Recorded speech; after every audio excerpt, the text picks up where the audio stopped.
যোৱাকালি কোকৰাঝাৰ জিলা কাৰিগাঁও মালচিং ৰোডত সন্ধিয়া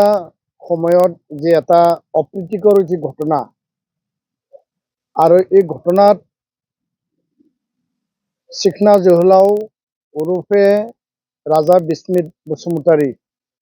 ৩০ বছৰীয়া এজন যুৱক আৰু তাৰ সৈতে থকা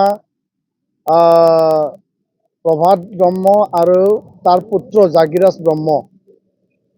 এই তিনিওগৰাকীৰ ওপৰত যি এটা বৰ্বৰ আক্ৰমণ আৰু অমানৱীয় যিখিনি আক্ৰমণ সেই আক্ৰমণক লৈ চিকনা জহলাও ওৰফে ৰাজা বিস্মিত থিতাতে মৃত্যু হয় আৰু তেখেতসকলৰ যি স্কৰপিঅ' বাহন আছিল সেইটো দুষ্কৃতিকাৰীসকলে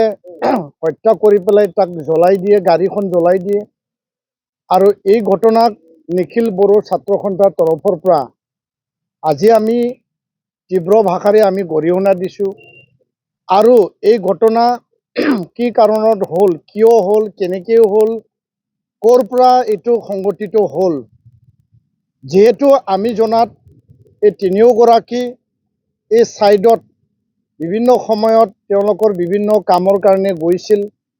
আৰু এই স্থানীয় ৰাইজে তেওঁলোকক ভালকৈ চিনি পায়। তৎসত্ত্বেও আমাৰ যোনটো তথ্য সেই তথ্য অনুসৰি যে চোৰ বুলি তেওঁলোকক যি আক্ৰমণ কৰা হ'ল আৰু তেওঁলোকে কৈছিল যে আমি কোনো কাৰণত চোৰ নহয়, আমি এই স্থানত সঘনাই আমি অহা যোৱা কৰি থাকোঁ, তথাপিও তেওঁলোকক বৰ্বৰভাৱে অমানৱীয়ভাৱে চিকনা জহলাও ৰাজা বিস্মিতক হত্যা কৰে। এইটো কোনো কাৰণত গ্ৰহণযোগ্য নহয়, কোনো কাৰণত কোনো বিনা কাৰণ নোহোৱা স্বত্তেও, কোনো দুখ নোহোৱা স্বত্তেও আইন হাতত তুলি লৈ পেলাই কাকবা জন্তুৰ দৰে হত্যা কৰিব,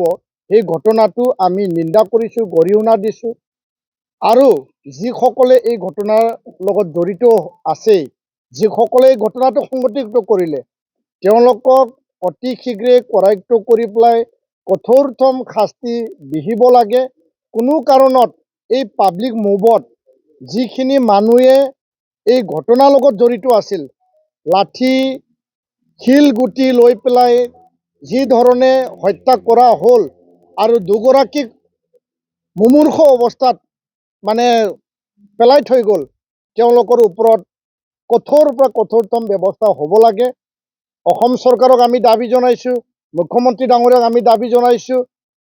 DGP ডাঙৰীয়াক আমি দাবী জনাইছোঁ, কোকৰাঝাৰ জিলা SSP ডাঙৰীয়া, DC ডাঙৰীয়াক আমি দাবী জনাইছোঁ যে প্ৰশাসন কঠোৰ হওক, প্ৰশাসন আইন শৃংখলা নিয়ন্ত্ৰণত আনক, কোনো কাৰণত কোনেও যাতে হাতত আইন তুলি নলয়। আৰু এই ঘটনাৰ ওপৰত আমি দাবী জনাইছোঁ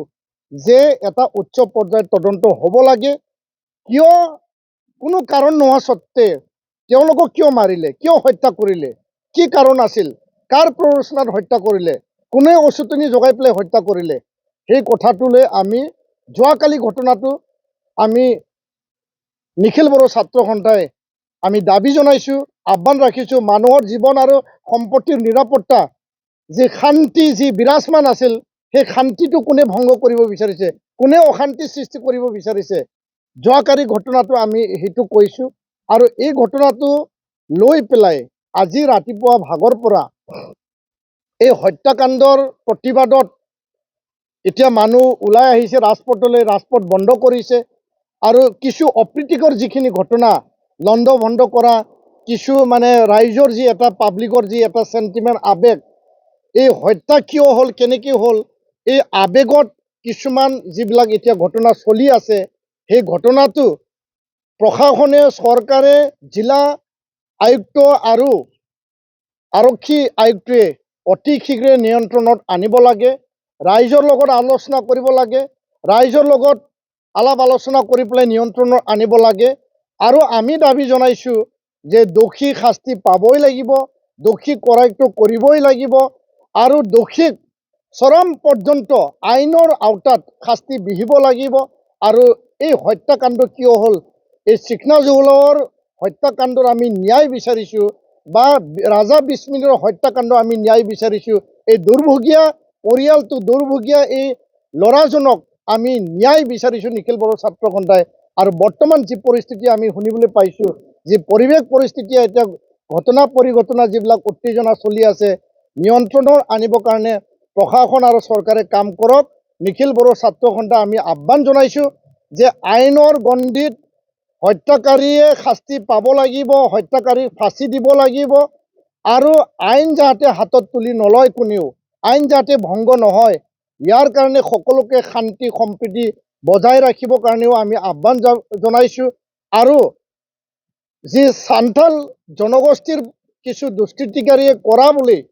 যি কথাটো এতিয়া তথ্যমতে আহিছে, আৰু ইয়াত যিগৰাকী যুৱকে তাত মৰিল, তেওঁ বড়ো সম্প্ৰদায়ৰ যুৱক হয়। আৰু ইয়াৰ কাৰণে চাওতাল আৰু বড়োৰ মাজত এটা সংঘাত সৃষ্টি কৰিব বিচৰা এই পৰিৱেশটো আমি, কিয়নো সকলো সমাজত বেয়া মানুহ থাকে, সকলো সমাজত অঞ্চলত বেয়া মানুহ থাকে,